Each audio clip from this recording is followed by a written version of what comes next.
রাজবাড়ী সদর হাসপাতালের বহির্বিভাগ যেন এক যুদ্ধক্ষেত্র। ১০০ শয্যার এই হাসপাতালে প্রতিদিন চিকিৎসা নিতে আসেন ১২০০ থেকে ১৩০০ রোগী। টিকিট কাটতে হয় দীর্ঘ লাইনে দাঁড়িয়ে। এরপর ডাক্তার দেখানোর জন্য আরও দীর্ঘ অপেক্ষা। এত অপেক্ষার পর দেখা মেলে মাত্র একজন চিকিৎসকের। আমি এখানে আমার মাকে নিয়ে আসি, এখানে ডাক্তাররা নাই বললেই চলে। রাউন্ডে একবার সকালে আসে, আর কোনো সময় ডাক্তাররা আসে না, নার্সদের ডাকে নিয়ে আসতে হয়। সিরিয়ালে টিকিট কেটে দেখাইতে গেলে পরেও মনে করেন ঘন্টার পর ঘন্টা চলে যায়, এদের কোনো গুরুত্ব নাই। রুগী মেলা, ডাক্তারের তো টাইম লাগবে। সিরিয়াল দিছি, লাইন দিছি, ডাক্তারের কাছে গেছি, দিয়ে দিছে। আমি কয়েকটা রোগের জন্য আসছি, আমাকে শুধুমাত্র গ্যাসের বলে দিছে, আর কিছু দেয়নি। কিনে নেন গ্যাস। তারপরে ধরেন অনিয়ম, আমরা যে লাইনে দাঁড়ায় থাকি, ওই অন্য লোক ঢুকাই দেয়, তাদের দেয়, আমরা দূরের থেকে আসছি, আমরা মানিব থেকে আসছি। আসলে আমরা ওই দাঁড়ায় থেকে যখন ঢুকাবে তখন যাই, সবকিছু অনিয়ম। এখানে তো ডাক্তার অবশ্যই বৃদ্ধি করতে হবে, বৃদ্ধি না করলে তো আমরা এইভাবে থাকতে হবে। একজন ১ ঘন্টা ১.৫ ঘন্টা করে দাঁড়ায় আছে, ডাক্তার দেখাইতে পারতেছে না। যেখানে সিনিয়র কনসালটেন্ট থাকার কথা ছিল ১০ জন, সেখানে আছেন মাত্র ২ জন। নেই গাইনি, শিশু, চক্ষু, রেডিওলজি, সার্জারি সহ গুরুত্বপূর্ণ চিকিৎসক। চোখের চিকিৎসক না থাকায় মাসের পর মাস বন্ধ চক্ষু সেবা ও ছানি অপারেশন। অন্যদিকে রেডিওলজিস্ট না থাকায় গত ৮ মাস ধরে বন্ধ আল্ট্রাসোনোগ্রাম। ফলে রোগীদের গুনতে হচ্ছে অতিরিক্ত টাকা।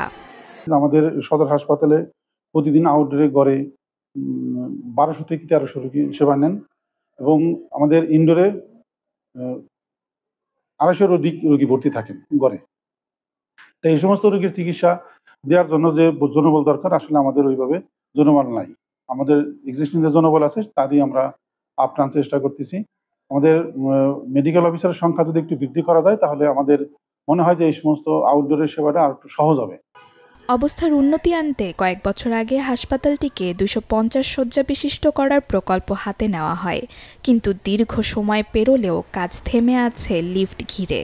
ঠিকাদার প্রতিষ্ঠানের দাবি ৭ মাস আগে লিফট বসানোর কাজ শুরু হলে স্থানীয় কিছু চাঁদাবাজ কাজ বন্ধ করে দেয়। রমজান মাসে আমাদের ১৬ পিস রেল হারাইছে। ১৬ পিস রেলের দাম কমপক্ষে ৫ থেকে ৬ লাখ টাকা। একটা মালের দাম ৩৫,০০০ টাকা করে। ১৬ পিস মাল আমাদের হারাইছে। তাই আমরা কাজ করতে গেলে আমাদের অনেক হুমকি দামকি দেয়, যার কারণে আমরা সুস্থভাবে কাজ করতে পারি না। এবং কি এখানে ৭ তলার দায়িত্বে কিছু লোক আছে। সম্প্রতি জেলা উন্নয়ন সমন্বয় সভায় বিষয়টি নতুন করে আলোচনায় আসে। পুলিশ বাদী হয়ে অজ্ঞাতনামা চাঁদাবাজদের বিরুদ্ধে মামলা করে। বর্তমানে কাজের ক্ষেত্রে নেওয়া হয়েছে অতিরিক্ত নিরাপত্তা, আবারও শুরু হয়েছে লিফট স্থাপনের কাজ। এই বিষয়ে আমরা পুলিশ বাদী হয়ে গতকালকে একটা মামলা এফআইআর করছি। মামলার তদন্ত হচ্ছে। তদন্তে যারা দোষী তাদের অবশ্যই আমরা আইনে আওতায় নিয়ে আসবো। অজ্ঞাতনামা ৮-১০ জনের বিরুদ্ধে মামলাটা হয়েছে। এখন পরিস্থিতিটা চালু আছে, মেকানিক্যাল কাজ শেষ হয়ে গেছে, আজকালের মধ্যে ইলেকট্রিক্যাল ইনস্টলেশন কাজটা শুরু হবে, কমিশনিং যেটা বলে।